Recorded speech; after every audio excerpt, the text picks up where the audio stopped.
Is this just like continually moving? It just auto updates? Should. Okay, so it'll take like a minute for this to come on. We're on. Hey, welcome Steve Barsh from Dreamit Ventures here in Philadelphia, joined by AJ Bruno today from QuotaPath. Make sure you get the thing right, the name of the company right. Thanks for joining us today. We're going to give it about 2 to 3 minutes just as people come into the stream.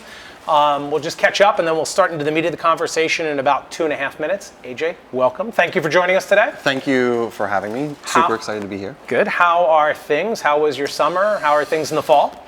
Summer is bleeding into fall, is bleeding into every year. I think it's probably the craziest summer that we've had to date, for sure. Because you're building a new startup? Yes, and my wife started a company that opened in July. Oh, right. How's that going? It's going well. She had her busiest day ever yesterday. She had 45 kids in her daycare. Wow. Yeah. Wow, that's a lot of kids. How many people work there? You're supposed to say more than one, by the way. There's 7. 7 people, and she has like ratios with kids that she has to deal with. Right. We were working on marketing and sales with her last night, so we were 9 to 11:30 working on various marketing channels for her. Well, they got the right person. If you're joining us, by the way, we probably have about 1.5 minutes, 2 minutes to go. We're just letting the audience build after notifications fire off. Thanks for joining us today. If you have a minute, put in the comment section where you're logging in from. We'd love to know where you're streaming in from, what city and state, and we'll get started in just a minute or so if you see the countdown timer on the screen. And then we're going to start in our conversation with AJ. By the way, did you buy any new fun toys this summer that we can talk about for a minute? Yeah, as I hinted at yesterday, I bought an airplane at the beginning of the summer. Cool. Which I've just been flying all around. I took it to a conference in Boston 2 weeks ago. I have a trip to Austin in about 2 weeks. So cool. Lots and lots of flying all around the country. I'm going to try to pull up our stream live here. Here we go. It shows us live so we can see what the comments are. And again, it'll be a little bit below. Again, if you're just joining us, please let us know where you're streaming in from, and we'll probably start in less than a minute and get started on the questions. There's one other thing I was going to tell you, by the way. I was out traveling in the last week or so, and it was really interesting. I ran into an American Airlines pilot. So when I was talking to him, because he was talking about, I just flew in and I was flying across Europe the other day and the weather was gorgeous. I was like, wait, are you a private pilot? He's like, no, I fly for American. The interesting thing he told me was, I was fascinated by this. He said there was some small altercation last week. He flies out of Dallas, Fort Worth, DFW. And one of the flight attendants came up to the cockpit and said, Captain, can you please come back? There's a problem with the passengers. And what he said, new policy he said is, hey, you know what? I don't do that anymore. You take care of everything behind the door, I take care of everything in front of the door. And literally he said, like, look, I fly the airplane, you take care of the passengers. We don't flip-flop roles. And apparently there's a new policy in a number of the major carriers that the pilots are not allowed to go back anymore because everybody has their video cameras on them. He said, the last time I did it, I wound up on the news. Yep. And anyway. Well, my mother is actually a flight attendant for American. And she had a trip cross country and she had to turn around 2 hours into it. Wow.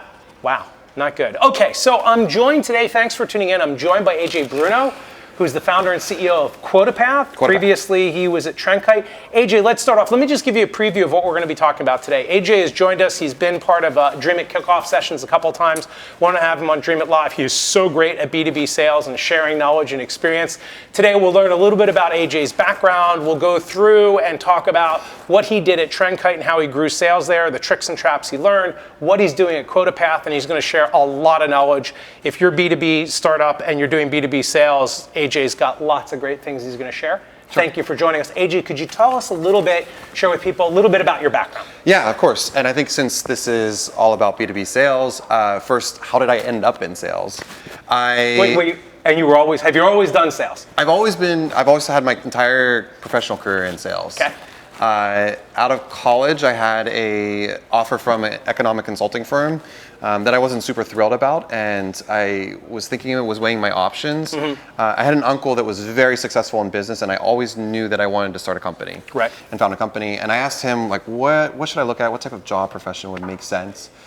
He gave me really surprising feedback. He said, why don't you look in sales? Right. And in college, that's not talked about. Marketing and advertising, those are really the glamorous roles that you want to have. So I didn't think about it, but I said, okay, I looked into it. I found tech sales, and he couldn't have been more right. It was amazing experience. I learned from the ground up how to run a business and how to really start a company. So that was a great jumping off point. I started in individual sales, moved up to management here in Philadelphia. Right. Then I opened an office for that company, Meltwater in San Diego. And I ran the West Coast sales operations for a couple years before starting my own company at TrendKite. So how long was that? How long were you in sales, doing sales, that type of sales, before you started TrendKite, which we'll talk about in a minute? 5.5 years. And even as a director, you actually still had a quota. Okay. So it was ridiculous to think about you're running a 100-person, I was running a smaller team than that, but you're running this bigger team and you yourself still had a quota. Right. So they still expected you to pick up the phone and cold call from time to time. You know, by the way, you brought up an interesting point. I just want to highlight it. And if people have an idea, you can comment in the stream. Anthony said something about, you know, when you go to school and you learn things, or you're in college, you get a degree, and maybe you get, you know, like we're in Philadelphia right now, right? You could go to Wharton, you could go to Drexel, you could go to Temple, and you could get an MBA, right? And people say, I'm going to get an MBA in finance or marketing. You don't get an MBA in sales, do you? No, the sales is the MBA for sure. Exactly. But why is that? Like, sales done right, you know, you see a big differentiator for startups that we see, startups that are wildly successful, that are B2B type startups, they've nailed sales, right? And if you don't nail that, you're toast. Yeah, I mean, it kind of intuitively makes sense. Revenue is the driver for a business, and you're the front line of the revenue. So you're seeing in the trenches how deals get done, how contracts are signed. It doesn't matter if it's a channel sales, a direct sales, even a B2B even B2C, there's still some level of transaction that's happening, and sales gives you a transparent view of everything. It's funny, a friend of mine, Shane Mady, used to be at a great company, MediaLink, and he worked in their LA office, and he had a sign on his desk. Remember, nothing starts until someone makes a sale. Now, the engineers in the room, my background's engineering and I love sales, is nothing starts until the product is actually made. Yeah. But it was very interesting. Like, until we make a sale, nothing starts. So. Well, I think there's a balance between those two things, and we'll get into them. I joined a company where the product was already there, and so that mantra that you just said very much was true. Right. And then when I founded TrendKite, we led with the sales team. We went through Dreamit, and right off the bat, we had 3 interns that were doing cold call sales without a product. Okay, so let's talk about TrendKite. So tell us the genesis story. What did TrendKite do? Where did the idea come from? Yeah, TrendKite was a B2B platform. Didn't go away yet. Yes. Well, yes, is. I think Cision would have something to say. The company that bought it is rebranding, but TrendKite is a B2B product in the PR space. Okay. And that came from my previous experience. Meltwater was a tool for professionals to track where they landed in the news. It was a media monitoring, like a Google Alerts on steroids, is how we described it. And my 5.5 years there, I saw a trend moving towards media measurement. So it's, okay, this is great. I know where I landed in the news, but what does this mean? What do I do with it? What's the sentiment? What's the social amplification? You have to remember, this was back in 2010, so the advent of LinkedIn Live definitely did not exist, but even Twitter was still in its infancy. Right. So taking what's in the news and what's in social and like understanding what that meant. So we've created a product that we would sell to communications professionals, PR professionals, media relations, and help them with more of a dashboard and reporting tool. And that's what the company does over the lifetime. The 6 years that I was there, I ran the sales team. Okay. Started it from scratch. From scratch. Okay. Yeah. So it was myself and my co-founder. Myself and my co-founder founded it because of that idea. We had that pain, and we saw the trend moving. And so our first clients, we were doing a little fake it before you make it. Yep. So to get traction, we went out and had these reports that we would like hand make. And said, yeah, this great software did all of this, but here's your report that we totally just automated by clicking a button. Of course, that wasn't the truth. We eventually caught some legs with the product and caught up to where we were selling, and away we went. And I ran that sales team 0 to 25 million. 25 million in annual recurring. AR, no services. It was a very SaaS offering that we offered. Okay, and you know, just before we get into it, a question for you. We find a lot of times startups are not great at sales. Is there any, before we get into what you did right, you know, you angel invest, you talk with startups all the time, you generously give your time at Dreamit kickoffs to Dreamit startups. What are the 2 or 3 things you find most startups get wrong? And again, I want to get into what you did at TrendKite to do it right, but Are there 2 or 3 common mistakes you see a lot of B2B startups make? Yeah, I mean, it starts with hiring. Right. It always starts with the people that you bring on and that you do. So a lot of times founders just want to outsource, whether it's to a demand gen company. Right. There's a lot of lead gen SDR companies. What's SDR stand for? Sales development rep. Yep, okay. And that might be called MDR, market development rep, or LDR, depending on the area that you are. But they're all TLAs, right? They're letter acronyms. Okay, yes, exactly. Right. And so the challenge is that founders typically don't understand their sales methodology well enough, so they just want to hire right away. So actually, even before hiring, the first mistake they make is they don't understand what the repeatability of their process is, and they haven't thought down like who they're selling to, what they're selling, and how they're actually selling it. And even when they're talking to investors, like, oh yeah, we figured that out, but they really don't take a minute to do it. For example, QuotaPath, doing all of this customer development right now, we spent an 8-hour session last week on figuring out who our lighthouse customers were going to be. And what's a lighthouse customer? Yeah, the lighthouse customer is, we have a product that has this great idea, but we need to figure out who our early adopters are. The first 15%, crossing the chasm, as Jeffrey Moore would say. And so you sit down and you think, okay, who's going to buy into the vision of the product? We might not have all the pieces, but we have some core functionality, and they know for the next year we're going to be adding to it. And so maybe we'll offer a discount to them, but they'll be great customer references. And if we could get 2 or 3 in the same industry, everyone else will be like, oh, I want to be like them. Got it. So that's why they're the lighthouse. Exactly. And what you're saying, and it's interesting because we see this problem with startup founders as well. You know, when companies come into Dreamit these days, what we're really looking for is like they're pre-Series A, they've got product, they've got early sales. But we find a lot of times they're still not great at talking to customers. And like what you're saying is, if you would outsource this, where did this whole conversation, SDRs, MDRs, right? If you outsource that, you're not getting that direct interaction with the customer. You haven't refined the process. You haven't figured out exactly how to target, what your key value proposition is, your unique selling point. And that takes time, right? You want to talk with customers early and really refine that before you start bringing in somebody else. Well, and then when you hire, you have to teach them how to do that, right? So you have to have the training and the background. So if you do things backwards and you get someone that's outsourced, they're messing with your brand and your brand voice and who you are. I don't know about anyone else out there, but I, as a founder, have no interest in anyone else talking about my brand in a really important way except myself. Okay. So let's go back to TrendKite. So TrendKite, you started there with $0 in sales. You did kind of a little bit at the vaporware sale. Fake it till you make it, which is fine. But at the end of the day, by the way, fake it till you make it, you still deliver value to the customer, right? Whether it's hamsters on a wheel spinning in a circle to get it done, you made it, right? So can you talk about, just so people know that are watching, so you grew it from $0 in like one person to 20, you were responsible for the first $25 million in ARR. How big was the team when you handed over to somebody else? Well, I saw it, just to be very clear, it wasn't just me for the 25 million. In fact, I did probably the first 4 or 5 deals. And then I brought in someone I had worked with very closely, and we called him head of customer development. And so he and I together took a lot of what we had learned and said, okay, we're going to go after 100 PR agencies, San Francisco, Dallas, New York. Your target customer. Correct. Our ICP, which is Ideal Customer Profile, 3-letter acronym. TLA. And we identified those, and we actually, I know I would never say this now, but we worked off of a Google Sheet. So we had some way that we wrote it down, but we weren't in Salesforce, a CRM, at that level, and we just basically mapped out every single part of the funnel. The communication. Sales funnel. Yeah, exactly. Pipeline or sales funnel. Right, so starting with the top, which would be a cold call. And in our industry, media relations PR folks, they actually put their contact info right on the website. Convenient. So I get the question a lot, like, is cold calling dead? How do you take that? And I think it's a touch point. For our industry, it was like the main way we actually created value in scheduling a demo. We, of course, used LinkedIn or email, but that was a main driver for us.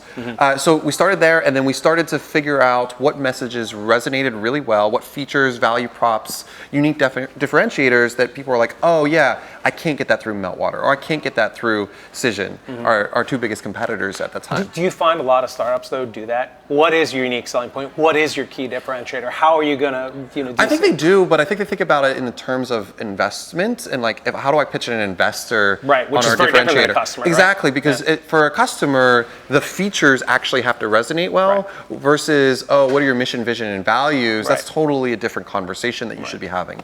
No, interesting. So can you talk about, the ascent, just even to that first 25 million in sales? What changed? Like, what did you do in the very beginning, and how did things change? How did things grow differently as you went from 1 million in ARR to 25 million in AR, including hiring processes? Yeah, I believe the first 8 hires that we made were so key and critical to the business. Within a year, all of them either became managers or were high performers themselves.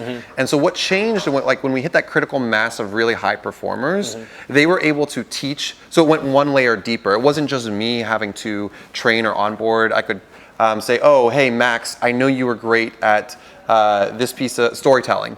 Can you go teach this new crop of folks how to storytell on your calls? What do you mean by storytelling? Storytelling, I mean, that's the most important part. Well, there's 2 very key pieces to a sales process. Everything's the most important when you're in sales. I was going to say, yeah. But storytelling was really, really important because as a customer, a potential customer, you wanted to empathize with so if let's say you're Hershey's, right? And I could say, oh, well, we work with Cadbury. Like, okay, that's interesting. But here's how we think about it with Cadbury. So as Hershey's, you're like, oh, that's what they do in the UK. In the US, this is how it would apply to our market. So you're basically connecting the customer journey that is already a customer to the current potential customer that you have. Got it. The second most important part of the sales process is research and discovery. So before the setup, oh, I'm talking to Hershey's. Maybe I should look at what customers we work with and how we work with them and see if that resonates really well in this conversation. So you just mentioned, though, the first 8 hires were really critical. Yep. Those early hires, I'm assuming that a lot of people watching the stream today live or maybe on the recorded, a lot of people watching the stream are early stage founders and maybe their sales team is 8, less than 8, a little bit bigger than 8. What did you look for in those first 8 hires? What were maybe 1, 2, or the 3 of the most critical ingredients you were looking for in those people for sales? So first and foremost was teachability.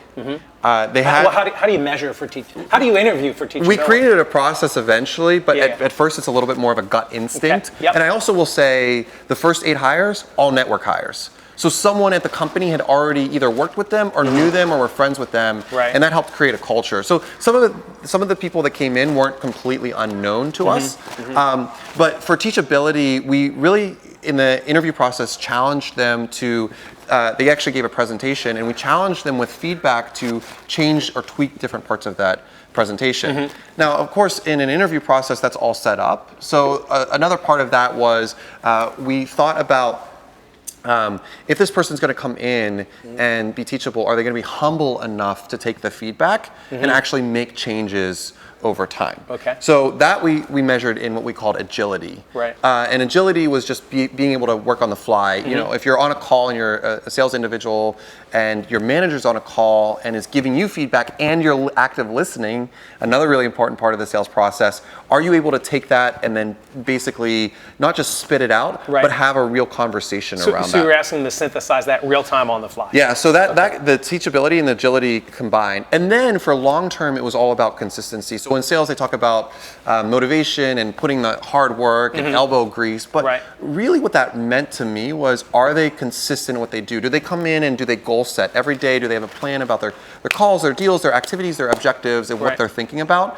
And that was really important to see if we could see that. In those, you know, it's funny, our son right now is in college outside of LA, and he's taking, it's a very liberal arts kind of college. A lot of the characteristics you describe, you get in a liberal arts education. Yep.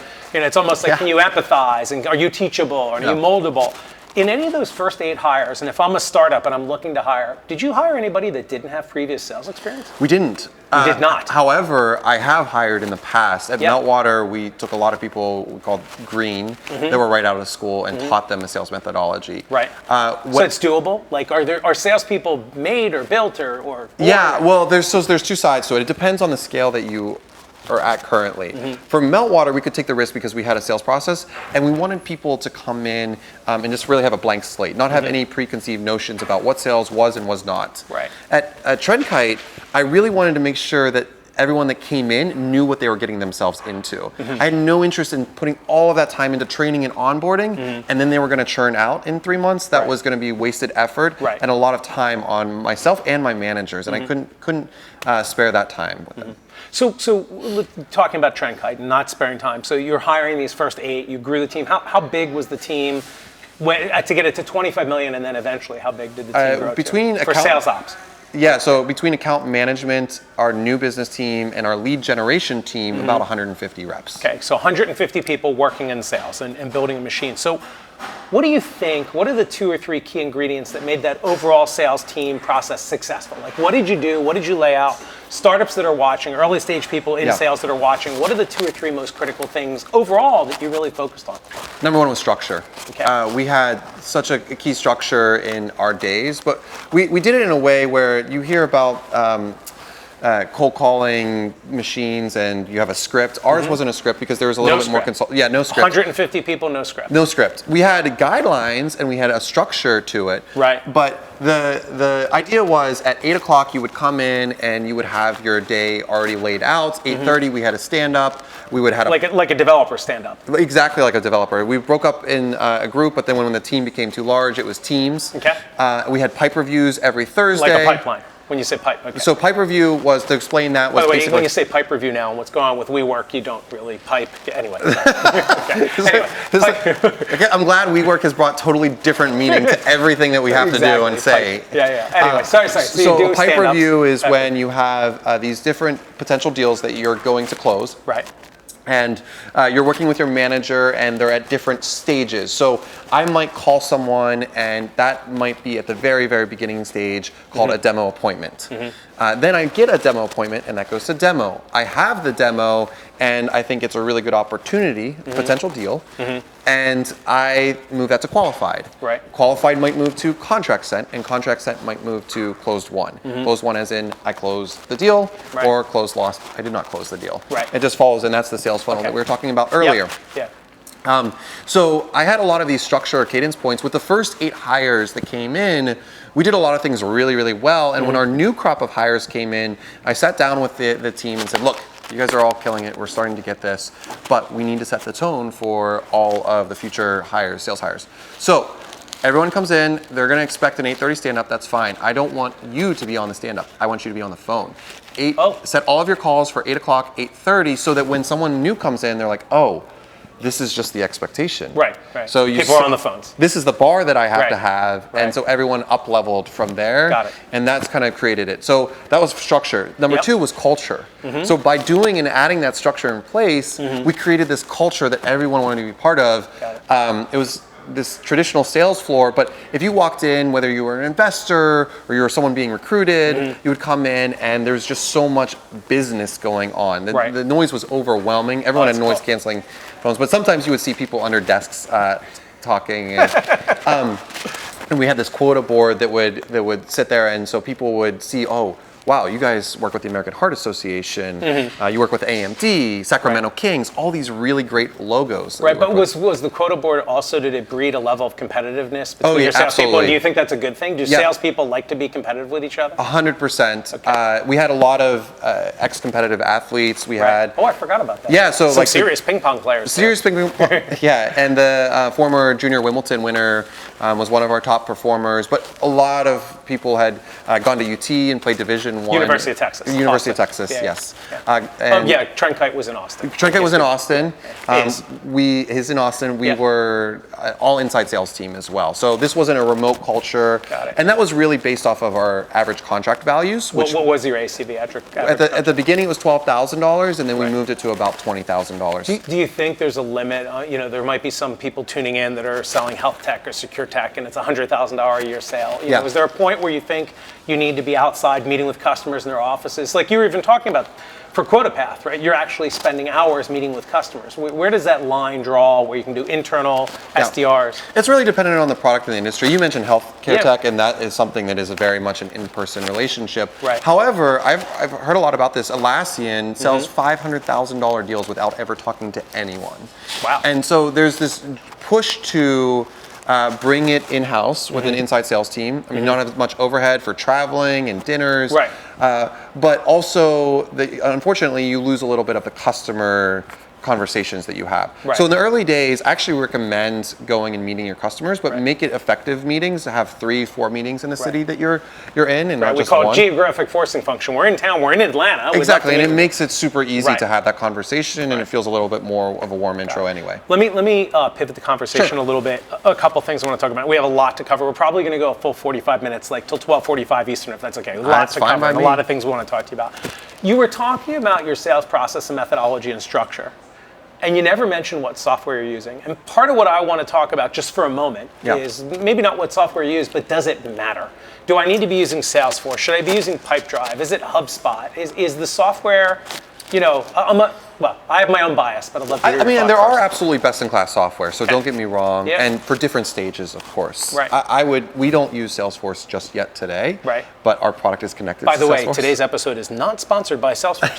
Yes, absolutely. But we know that there's a huge integration point. Right. To your point, it's just about recording and writing it down. It's Right. so important. Right. In the later stages of a startup, you're going to be really happy that you have this huge database where you have all the data and you can think about segmentation and you can think about the users and engagement. You don't need that in day one, but you 100% need to create a process around it. I wouldn't necessarily say you should jump directly into Google Sheets, and you shouldn't go on the other side to Salesforce, but you might have some other CRM options. And then like what you said about with the process, I believe strongly, my favorite thing is a fool with a tool is still a fool. And if you have a shitty process and you don't know what you're doing and you don't understand your value proposition and your USPs and everything, unique selling points. Well, it's not just a shitty process, it's like you're not reevaluating your shitty process. When we look at pricing is a great example of this. We reevaluate pricing every 2 months. Every 2 months. Wow. Every 2 months. Okay. Every 2 months. Some say 3 months or 6 months is best in class. We think it's so important that we're reevaluating it every 2 months at this stage. Okay, so let's dive deeper in process. And I know I've heard you talk about this before. Can you talk about at TrendKite now? I'm sure you're doing the same thing, or you will at QuotaPath. What sales process you use? Things like BANT, I know you're a big fan of. So could you talk a little bit? Some startups, some people listening may not be familiar with things like BANT. And some great, can you talk about that? And to be clear, it's not one process is correct for everyone. We adopted something called the Challenger Sale, which we'll get into. BANT's not necessarily connected to it, but it's just making sure you have a process. So BANT is budget, authority, need, and timeline. Okay. And this was just a way for us to, as a sales team, judge the quality of a conversation. As a sales rep, you might get off the phone and be like, that was a great call. Fantastic. What went well? Don't know. They liked it. What do they like? Everything about it. And so you sit there and say like, okay, let's dive a little deeper. Let's talk about the need. What was the story that you told, and how did that connect to the potential customer? And so the customer would probably give some indication of their need. Yeah, we don't have a tool. I just use Google Alerts. I need this today. Pretty high in the value standpoint, right? But I'm just a PR specialist. It's my boss's boss's boss's boss that actually needs to sign off on. Well, not so high on the authority. So basically every deal that we were looking at, we were kind of understanding what were the triggers and buying signals that we had. And by the end, we created this, it can't move to the next stage in the CRM until it has these qualifiers in BANT. It's interesting when you talk about BANT, budget, authority, need, and timeline. Thank you. Missed on the timeline. It's interesting because at Dreamit we see with a lot of startups that some of our startups that are health tech, secure tech, urban tech, they have to do trials. And we see them go into trials or proof of concepts with customers all the time, and we say, well, what's the point of the trial? And by the way, is there budget there? Do they know what the pricing would be? If the trial is successful, what's the outcome? And they've skipped the whole budget and authority. And it's like, do they have an idea? Because if you don't have budget and authority before you're doing an early trial, like where's this going to lead? And sometimes the trials are 3 months, 6 months, and at the end, nothing happens. And well, I agree with you, but just like you forgot timeline, startups forget timeline. In fact, actually, timeline's the most important out of them because you can have a good conversation around budget and authority, but as like you have that initial conversation, things change. So the further out you get in the sales process, the further the timeline is. It becomes a little bit of a challenge. So when you do 3 month process or 3 month pilots, that actually have concerns around that, because by the time you get to that end of the 3 months, the user might not even remember why they liked it in the first place. So 3 months is long. 2 month pilots. There are time and places for trials. I am a little bit against them as a whole. I think it depends on the industry. Sometimes you're not going to have American Express put in a new security software with no trial. It's not going to happen. Well, the question I always ask, this is a really interesting question. If you gave away your product for free, would they use it? Worked for Facebook. Sorry, different. Well, and that's why, I mean, B2B. QuotaPath is a freemium product, and I thought a lot about that because the world revolves around the customer. Even in a B2B, you shouldn't be selling shitty software. Right, It shouldn't be something like, oh, it's so sticky because it's integrated to their ERP system, and now they can't ever leave us. If they want to leave, let them leave. Build a freaking good product. Right. Or a great product, yeah. So we've talked about things like BANT and sales methodology. A little earlier, you talked about pipe reviews. Could you talk about what you did at TrendKite, maybe some mistakes you see startups making and what you're thinking of doing in the future? Where does a pipeline review fit in? How frequently? Who's involved? Is it important? Yeah, massively important. Okay. Well, first, can you explain, just in case for people that are a little more basic, what is a pipe review? So at the basic level, because we started really simple with this, and then we added a lot of process and structure in place, but every sales rep, when we had 8, I'll use that example, they have their own deals that they're working on, right? Right, yeah. And with our sales cycle, which was 36 days, so we worked in 1 month, and you had a quota for that month. It was $25,000. In 1 month, you had to sell $25,000. Pretty simple. And your average selling price again was? $12,500. Okay, so 2 deals. 2 deals. Right. Wow. Just got funny how that worked out. Yeah. So 2 deals, and every week you might be working on 15, 20 deals, and they're all at different stages and different processes. So you would sit down with your manager and go over that as like a one-on-one and a pipe review there, and then that would surface up and bubble into a forecast. So I, as a sales leader, would look, in this case we did use Salesforce for forecasting, but there's lots of different great tools out there for you to use, even a Google Sheet, and I'd say, this sales manager has no idea what they're talking about. I'm going to cut this in half. Right. Or I know this sales manager is conservative and they're usually spot on with it. So there's a little bit of like cutting along the way. But every Thursday, when we started, we had this whiteboard and we had omitted, so deals that we just didn't think were going to happen this month, timeline, or maybe the budget wasn't there.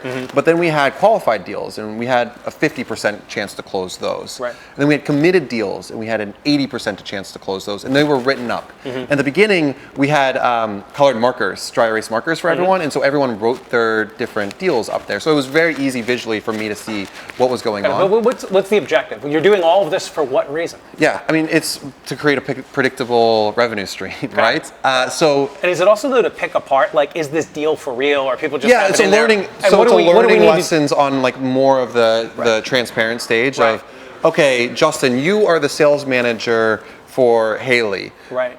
You need to tell me why this deal is going to close tomorrow, because you worked with her on the deal. Right. So you have an accountability. Actually, the real first piece of it is accountability. Right. And in sales, you're always accountable. You're accountable in a black or white manner with your number at the end of the month. Right. That's why I love sales, because you know how you did at the end of the month or a quarter. Yeah. So if a deal was committed and it had a 90% chance of closing and it didn't happen this month, you couldn't erase that deal. You had to cross it out. And so ouch. And I've actually softened. I'm not a big proponent of shaming. Daring Greatly is a great book that Renee talks about this in her book. And so I learned that, maybe even in sales we shouldn't shame people. But in the early days, it was kind of like this great competitive leaderboard. I never want to have it to cross a deal off. So in the beginning, by the way, if you put it into that final stage in the pipeline, did you say you can't use the dry erase marker? You have to use the permanent marker? Right? Yeah. We'd be going through a lot of whiteboards at that point. A lot of whiteboards. That'd be tough. Okay, so we talked about hiring. We talked about the first 8 people growing the team, characteristics you look for, things like empathy, teachability. I wanted to talk about early on, again, we see a lot of startups that do this. Well, I've gotten to a certain point, so I need to get started. So first, let me just back up for a minute. In the beginning, like when we see startups, they're seed, they're pre-series A, the founders are doing the sales. Yep, the founders as it should be. Right, okay, good. So they are their salespeople. Now they're going to take that first big step. And a lot of times we hear startups say, well, I'm going to bring in my VP of sales. I need to hire a VP of sales. Or I need to bring in a CRO, Chief Revenue Officer. What do you think about that? I have some specific questions, but let me just leave it there. Is that first hire? It's the hardest role to hire. I mean, TrendKite got lucky because I was it. Okay, that doesn't very often happen that a founder just becomes that person. Right. But at every stage, you need someone else. Is that the first move, though? Do you bring in, I'm going to bring in a VP of sales? No, not at all. Because there's different levels of sales leaders, right? And VP of sales has this like idea, either you bring in a VP of sales who's not an individual contributor and you're going to fail, or you have someone that's too junior. Wait, say that one more time. Either you bring in a VP of sales that's too senior. Right, that won't actually carry a bag anymore. That becomes Mr. or Mrs. Dashboard, or Ms. Dashboard too. But they'll like, I'm going to play in Salesforce all day long on these KPIs. Right. But you don't have any pipeline. The way you need that is they need to be on the ground and do a lot of the hard work at the beginning of it. Right. Or you bring in someone that's too junior and you tag them with a VP of sales and you're setting them up for failure as well. Right. Because if the company actually scales and successful, well then they feel strongly that they tie to the success of it, and you have someone that's junior and you need to put someone on top of them like a CRO, and now they're a VP of sales. Oh, you have an SVP of sales, and so you see a lot of like title inflation with that. My ideal person is someone. At what stage? Your ideal person? The stage you mentioned. I'm crossing over from founder to I'm bringing someone in to start doing sales. You have 10 to 20 customers and you have product market fit. You feel strongly that the product speaks to the market really well. Now you need someone to like just dive in and do customer development. Okay? Right. And in customer development, it switches to let me figure out the true repeatability in these and apply these to other industries and hire someone so I can help teach them as well. Right. And I really feel strongly that someone that hasn't been too far out of the game in the individual contributor, has management experience, maybe even director experience would be a good fit, and it's worked in startups. However, that sounds like a unicorn. Yeah, I was going to say. Because then you need the industry as well. So you have to have a little bit of play with it. If you're going to bring in someone junior, don't give them a VP of sales tag. If you're bringing in someone senior, make sure that they're bringing in a team, but not a scale team, because again, you haven't figured out the repeatability and process of this. I just want to pick up on something you said. Oh, by the way, maybe somebody who's a manager, director, they've sold, and the industry experience. Do you need the and industry experience? Is sales portable? Like how much, you know, I have a startup and doing secure tech. I'm selling to chief information security officers. Do I need that salesperson coming in? Like sorry, I'm going to make you choose. Which is more important, that you're great at sales or you know the industry? You're familiar with nice to have and need to have? Yeah. So industry is a nice to have, for sure. Industry is a nice to have, okay. Yeah, and this sales leadership, someone that has that experience, that would be fantastic, but absolutely should not be required. Got it. In sales, there is a lot of repeatability from industry to industry. Okay. The more important thing is how the ACVs, so enterprise versus more transactional. Right. Those are two different types of sales teams. Got it. And if you brought someone in that was a VP of sales at enterprise and now you expect them to bring an inside sales team, sorry, they're going to fail. Got it. Okay, I want to let's branch conversation into something that we saw online, by the way, was happening last week in LinkedIn. And what I want to talk about. So first of all, at QuotaPath, your current company, which we need to talk about a little bit. Has nothing to do with PR analytics. Yeah, I know. And TrendKite. Were your salespeople on commission? That's the first thing to ask. Yes. Okay. Not 100% commission, right? It was a base plus we were commission. 50-50. 50-50. And we use another term called OTE, which is on target earnings. Okay, on target earnings. Yeah, TLA. Yep. And that was basically gave the sales rep, if I achieve my quota, this is what I can expect to make as my base and my variable components.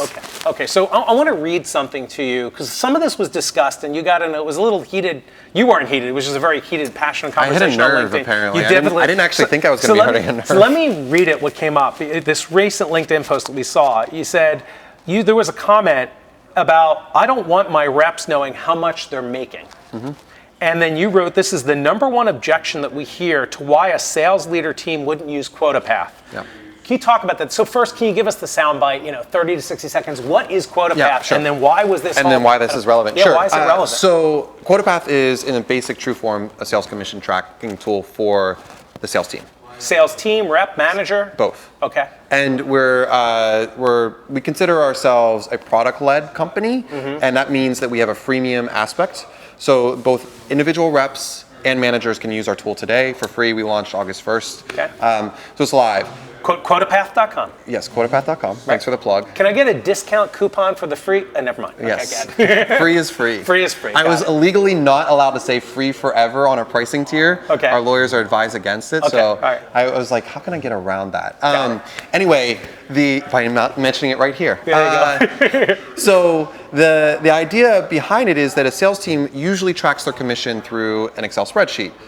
Right. They don't for themselves. For themselves. They do what's called shadow accounting. Right. Okay. Making sure their company isn't going to screw them over. Right. You see this with high performers and sales managers that might share a spreadsheet. Right. However, most sales reps are like, don't have time for that. I got to be selling. Right. I'll wait until I see it on my pay stub. Got it. And that sucks because you have a confusing comp plan. There's so many convoluted plans out there, and we see them all. Right. So we were at a conference. We've been at a few conferences, and more it's just brand awareness. Like, oh, you're on sales. Well, this is for you. Everything else that's out there is for finance and ops and is very enterprise heavy. So this is how it's very, very different. We're bottoms up versus top down. Got it. And I'm sorry, but that quote, I don't want my reps knowing how much they're making. So talking to sales leaders is very frequent, and the first thing we ask is like, how does your sales team think about their commission? Right.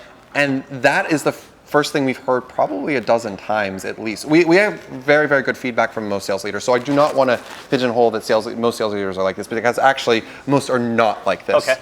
And I'm like, what? So my first instinct is to actually just give them an incredulous look, because how could you possibly not want your sales team? That's like what they do. They have commissions and they have quotas. Right. You don't want to know where they're tracking in the month, and you don't want to help them make more money. Right. Provide that transparency and visibility. And it's like, well, then you dive into it, and what you find out is that their compensation plans have been changed quarter to quarter. Executives have stepped in, and so it becomes really confusing. And so maybe a plan that is newly minted for this quarter isn't as good as it looks like on the surface. So there's a little bit of an iceberg effect where you look below and it's like, oh, there's a lot here that's kind of shitty for me as a sales rep. Do you find though at certain organizations, because this was another LinkedIn comment I saw, that companies sometimes try to withhold commission? I forget who you were interacting with. I saw somebody previously you worked with, you were interacting with them, where you had to fight for their commission. Back to the same thing. That happened, I was shocked. I mean, as a founder of your company and you feel like it's your thing and you're like,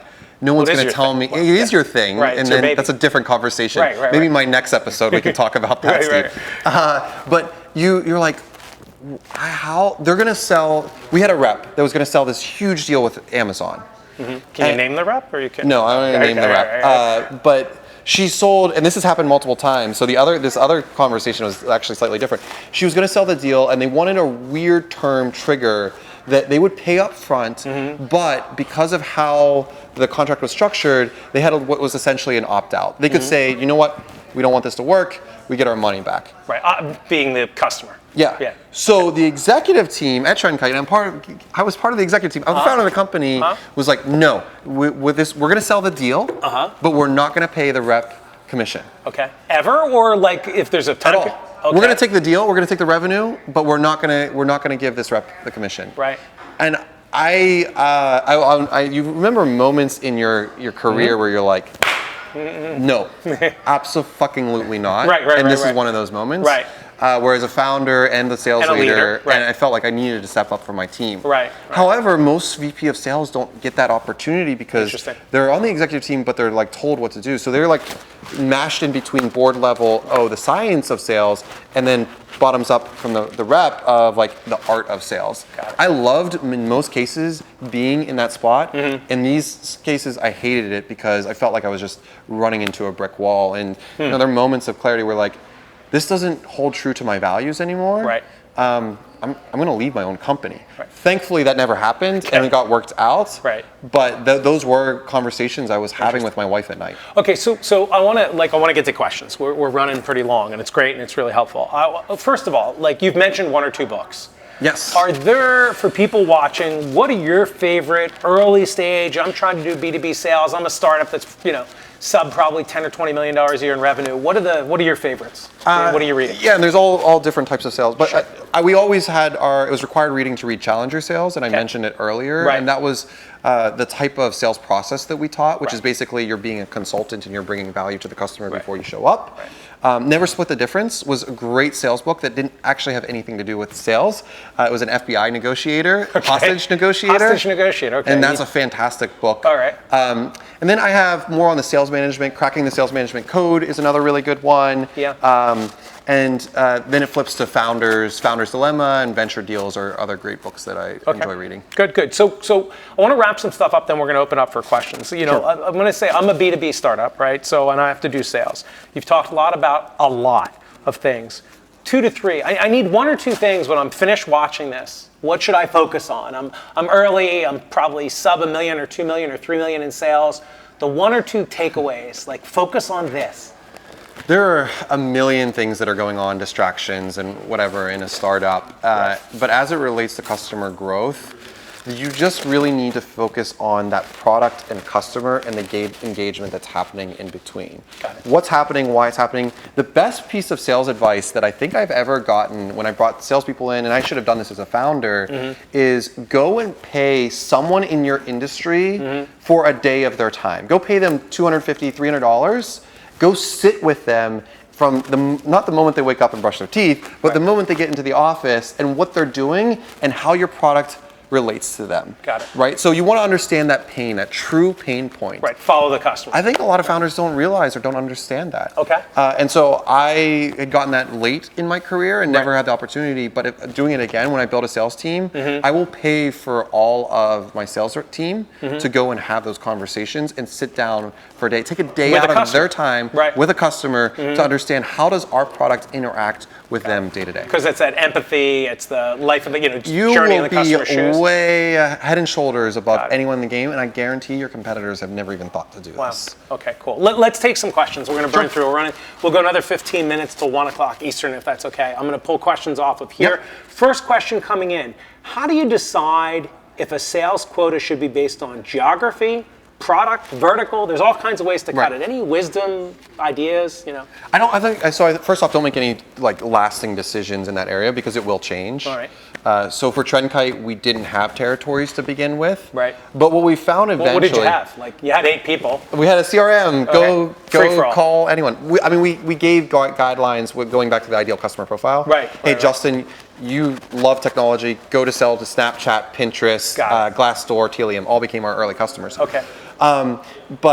So we put guardrails around it, but we opened the doors up. So then we started to understand and segment, and what we eventually rally around was actually ACV, so average contract value. So we had more enterprise level reps, and then we had down market SMBs, mid market, all the way to the transactional level. But any particular litmus test criteria? How do you choose? How do you do? Should we do geography or? I think it does revolve around whether you have an outside or inside sales team. So if you have an outside team, territory makes total sense. It's really easy. Yeah, because they're outside. Right, exactly. Yeah. So they're going to have a geo.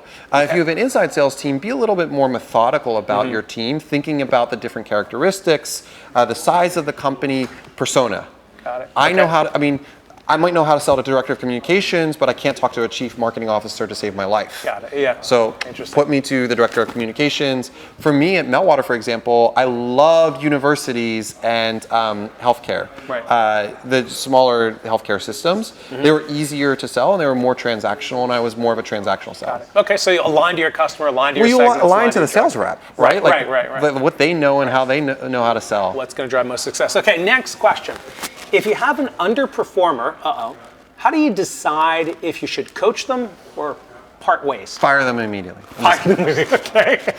Brutal. All right. I'm just kidding. So performance reviews were something we eventually adopted. I didn't like the word performance reviews.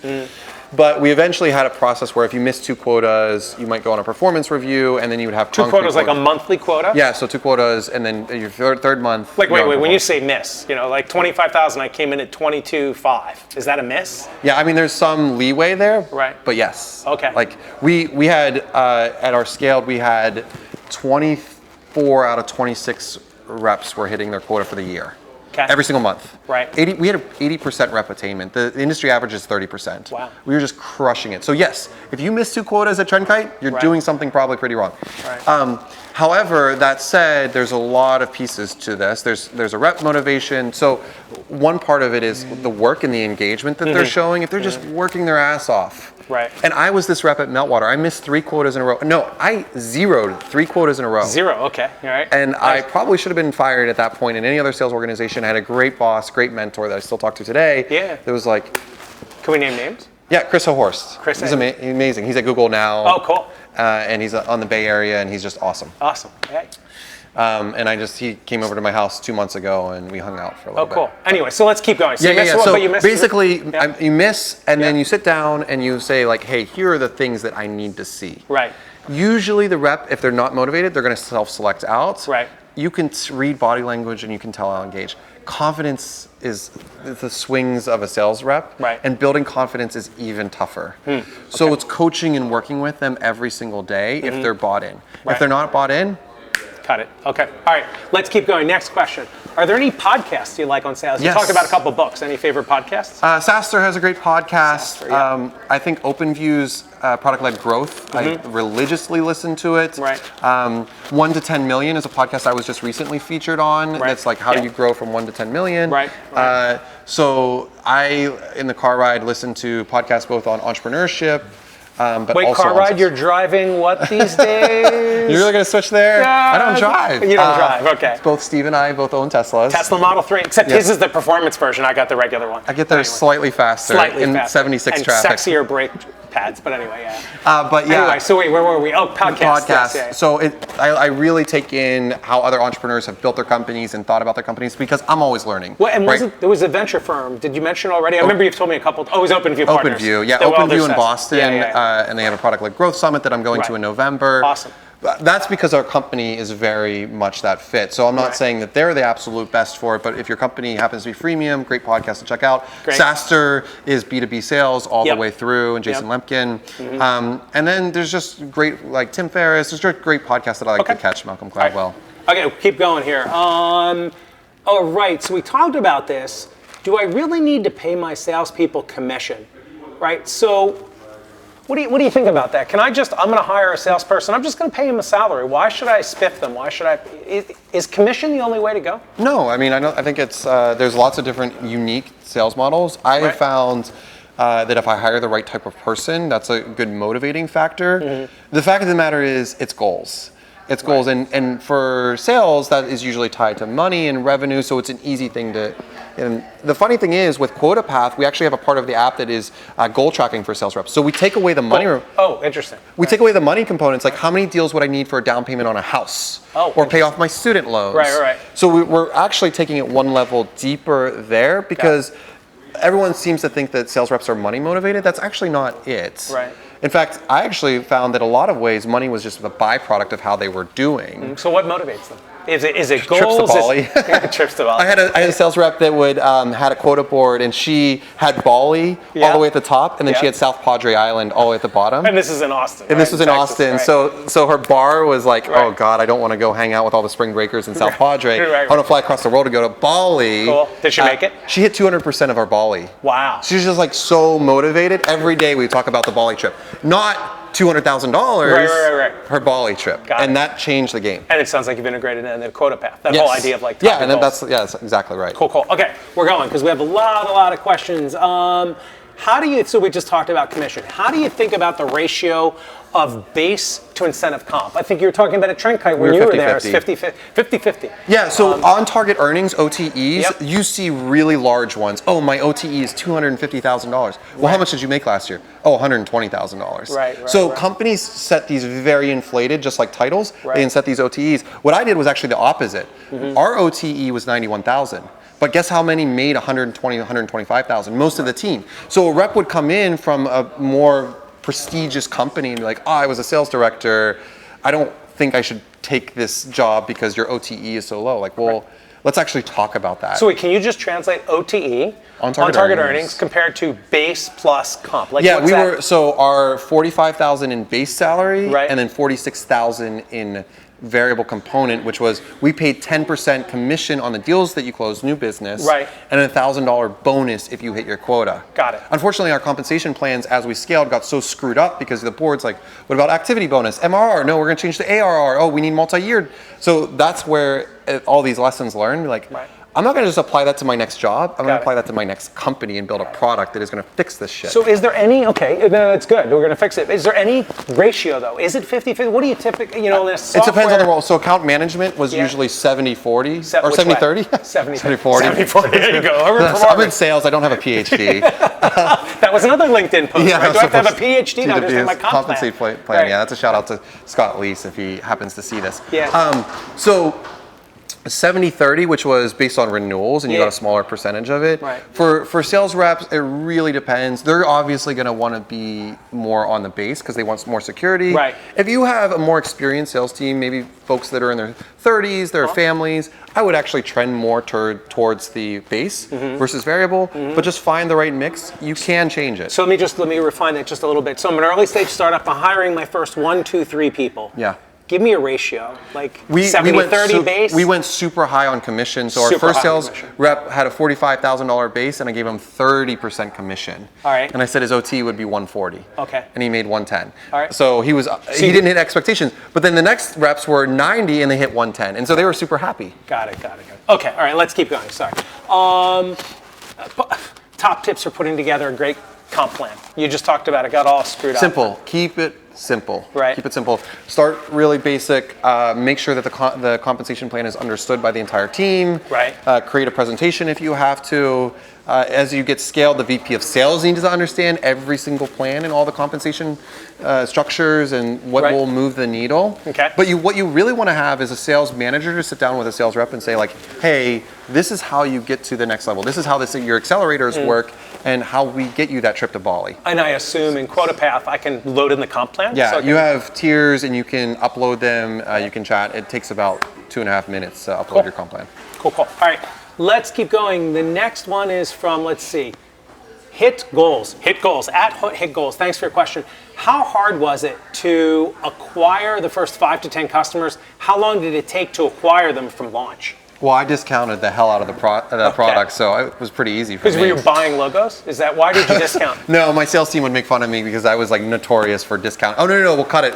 Just get the deal in, get the contract. But I had a lot of managers that were actually way better at the negotiation part that I eventually learned to do. I thought there's something about hostage negotiations and FBI. I read that book. I read that book and got a lot better at negotiation. Okay. So the first 1 to 5 probably were 75% network. They were friends of friends. Dreamit helped us out a lot.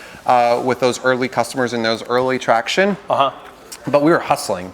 We were just like, we were in Austin. We were doing Dreamit. Like, okay, OpenStack. I've never heard of OpenStack, but I will gladly go. And then OpenStack became our first customer, which was tied to Rackspace down there. And so then Rackspace, or when OpenStack became a customer, it's like, oh, who else can we talk to? And so we closed some pretty cool logos at the beginning. We closed a really large PR agency, Edelman, to begin with. So we got those early customers and those early logos, not through a sales process, but through a relationship that we created. Got it. And then it starts building the logo wall. You start getting credibility. Yeah, and then we went backward. We backtracked and said, oh, wait, retroactively, how did we sell those deals again? And we started to pull pieces out of it that helped us close further business. Okay, cool. Let's keep going. Tim Kennedy is up next. How many demos did you do before you found your lighthouse customers? And you can talk about it, by the way, for QuotaPath too. How many demos did you do before you found your lighthouse customers, and how did you go about prospecting for them? Did you have specific things you were looking for? That's great, and that's what this all amounted to. So for TrendKite, this is what we did. We took 100 PR agencies, and we said, okay, in Austin, I'm just going to Google PR agency on Google Maps. And we literally wrote those down in the spreadsheet. And did this for Dallas, did this for New York, San Francisco. And then we would use that, like what I mentioned in the conversion funnel, we would use messaging to try and connect with them. And like, oh, I'm going to be in San Francisco next week. And we'd set up 10, 15 meetings that way.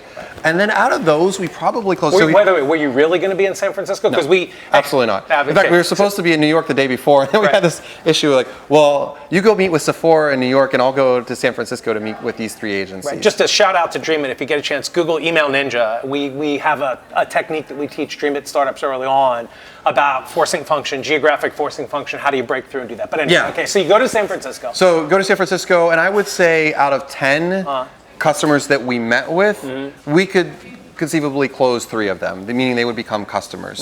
Our funnel eventually went, okay, you have 100, we're going to get 10 on the phone, we're going to close 3 of those. And so it was like a 3% conversion all the way down, which might not sound like a lot, but when you can close 3 customers, you have 3 customers. So you start with a wider net, narrow it all the way through. Got it. Okay, let's keep going. Thanks, Tim. Next question from Vitter. Vitter, in long convoluted sales cycles, 12 to 24 months, you and I have talked about things like this before. I have a very strong opinion on this. Let me finish reading the rest of the question from Vitter. But in long convoluted sales cycles that are 12 to 24 months situation in healthcare, how do you judge the efficacy of a sales rep before a full cycle passes and it's a year later before they've not closed a deal? So first off, I strongly, and there are some caveats because there's always exception to the rules, I strongly don't believe there's any such thing as longer than 12-month sales cycles. It should not exist. Why is that? Well, you think about a company and their financial cycle. How did they not For buy budgeting. budgeting? The BANT starts with B, and, right? Yeah, budgeting. And so usually those sales cycles, if your average contract length sales cycle is longer than 12 months, you might not have a business in 12 months. Got it. But I will take the question as it is. In longer sales cycles, so let's say 6 to 12 months, right. How do you judge them? And you have to judge based on the activities. Right. The analogy I always use is that sales leaders and executive CEOs always like to look at the results. Right. They always focus on how much did you close? What was your share of wallet? What were the new right. logos? Right. However, if I use that analogy for my daughter who might get a B on her report card, right. I can't change that B to an A. Right. That was the result. Right. Well, let's look back. She might have had a weekly quiz. Right. And if she gets a weekly an A on that weekly quiz, she'll get an A at the end of the semester. That's the objective. Right. Back that up a little bit. Okay. The activity. Right. I study with her for 30 minutes. Every week, she gets an A on the quiz. What grade is she in, by the way? She's in first grade. So First grade, okay. Okay. You study with her for 30 minutes. Where Calculus 2 is on the horizon for her. The activities lead to objectives, lead to results. Got it. 6 to 12 month sales cycle, you should judge each part of those along the way. Got it. What are they doing day to day? Set up their goals. It shouldn't be like, oh, long sales cycle, so I only have 1 or 2 things to do today. Right. No, every day it's urgent, sales cycle. Fine. Yeah, it's interesting too. One of the things that we see from some of the Dreamit startups that we work with them on when we see these long extended sales cycles is the value proposition strong enough? Are you really hitting a pain point? Like we talk about, if I'm in the dental chair and somebody taps on a tooth that hurts, like I do something about it. Sometimes we need a sales cycle that really drags out. Yeah, maybe you're not hitting as wrong. big enough of a pain point. But the way you're positioning. But that's why you would have a larger customer base to potentially talk to, right? So that you can draw on each parts of the sales process. It's really difficult to diagnose as a CEO if you're not in it day to day. Okay. Don't let them just run away with it and do whatever. Okay. You be on top of them. 2 more questions, then we're going to wrap it up. Yeah, a couple sure. things to say. So Victor Espinoza, Victor, thanks for your question. Which content would you recommend for compensations? Which content would you recommend for compensation structures of sales development representatives? Maybe books to read or I actually just went to this conference called 10 Bound Sales, which was just directly. Wait, what was it called? 10 Bound 3.0. It was in San Francisco. Yeah. Set up directly for sales development reps. Okay. Sales development has made massive strides, right. Both in software. So you have Outreach and SalesLoft that have come to the forefront, and those right. are email marketing tools that help with lead generation, but also Trish Bertuzzi, she has a great book called Sales Development Playbook. Got it. And that's the book. It's Bridge. I don't want to mess up her company, but it's Bridge Point, I think. All Bridge right. something. Yeah. And she wrote this fantastic book all about sales development. Got it. And that's the resource I would recommend. Okay, great. Next question, our final question, another one from Victor. You'd mentioned what's the goal of a trial, I mentioned that. In which part of the selling process is it better to inform the lead about the specific price of a tech solution prior to a trial or after a trial? We'll both have opinions. What's your opinion? After? Yeah. That's actually the question. Yes, it literally said or after again, not trial. being condescending, but you want to be upfront with the potential customer. Correct. And you have this idea of like, again, I go back to if it's free, would they buy it? Right. But you need to have the conversation up front. Right. Because otherwise you're just delaying it and you're just pretty much scared to ask the question. Pricing is one of those things sales reps struggle with, where they want to say the price and then they want to ramble. Right. How much does this cost? Oh, it's $12,500, but that's per user pricing. And if you look at it, maybe it's 7 months. Oh, we can discount it 25%. So they get really nervous. Right. Say the price and shut up. Right. It's $12,500 per year. Right. No, and it's interesting. Just back to the trial for a minute, though. Like look, you want to talk about it lightly. If you're an early stage startup, you want to get that feedback. You want proof of concept. You want trial. But to me, if it's not going to eventually potentially end up in a sale, what's the point? And that means if they don't have a feeling for price, like. To me, it's like, look, let's get started on this trial. Let's set some parameters. Most importantly, for God's sake, let's set success criteria. This 3-month trial is successful if what happens. Make sure that's clearly defined. Yep. And oh, by the way, these are the success metrics. Yeah, these are the success metrics. And I just want to make sure it's WTP, right? Willingness to pay. Another TLA. I want to make sure. Look, if we go forward and this works, let's just sanity check this. Would this bring enough value that you'd see paying us $10,000 a month, $120,000 a year, and getting that out there? So a lot of the Dreamit companies are healthcare tech. Yeah, well, health tech, care tech, and urban tech. One of my really good friends works at Chop. Yeah. He's going through his research, and he did a trial with a patient satisfaction. One of those things where you hit green smiley face, hit the button. Right. And I asked him about it. He's like, oh, I'm on a 14-month trial right now. Right. I'm like, well, what? And he's like, well, now I'm done with it. And I'm going to give a good recommendation, but I'm going to pass it off to someone else. Right. Clearly, that company didn't ask any of the questions that they needed to ask. And now they're going to be pissed off because they had a 14-month contract when it was their fault to begin with. They didn't ask the question. No, you're right. Okay. Sorry, all right, great. No. It's great. Okay, look, let's wrap it up. We've been going for more than an hour. For those of you that stayed on, we really appreciate it. So Anthony, I did it. AJ, Steven. That's Anthony Bucci if you're watching. That was twice, by the way. Did I do it before? You did it at the very beginning. Victoria knows. Okay, I'm sorry. All right. So let me do some quick thank you. Thank you, AJ, for joining us today. It was great, and you wrapped up with a lot of great information, a lot of great tips. I want to just remind people a couple of things. So thank you for tuning in. Thank you for the questions that we got. Coming up later this week, I think Thursday of this week, we have another show coming up on Dreamit Live. And we're going to have Andrew, we're going to have Ruben talking about sales, but it's going to be sales in the real estate. You've met Ruben. He's great. Talk to Ruben. That'll be a great show. Yeah, if you get a chance, go to dreamit.com/live and you can sign up and be notified of all of our upcoming episodes, see previous ones. Follow us on Twitter and LinkedIn. You get notifications when we go live. If you get a chance, check out Dreamit Dose on YouTube. So if you go to YouTube and check, just search on Dreamit Ventures and look for the Dreamit Dose. We have about 10 kind of really tight 5-minute. They're perfect for ADD people. They're these really things, how to figure out total addressable market, how to do competition, all kinds of great things. Check out the Dreamit Dose if you get a chance. If you're interested in being part of Dreamit and joining us in our journey of when we take early stage startups through this process and invest in them, we focus on 3 verticals. Go to dreamit.com/apply. And that's kind of our quick wrap up. Again, AJ, thank you for joining us. Thank you to you and Dreamit. And just want to thank Charles in New York, Dustin who's down here in Philadelphia, Victoria who's down here in Philadelphia. Thanks for everybody tuning in. Go Eagles. Have a great day. Thanks, Steve. Thanks. We'll just leave that.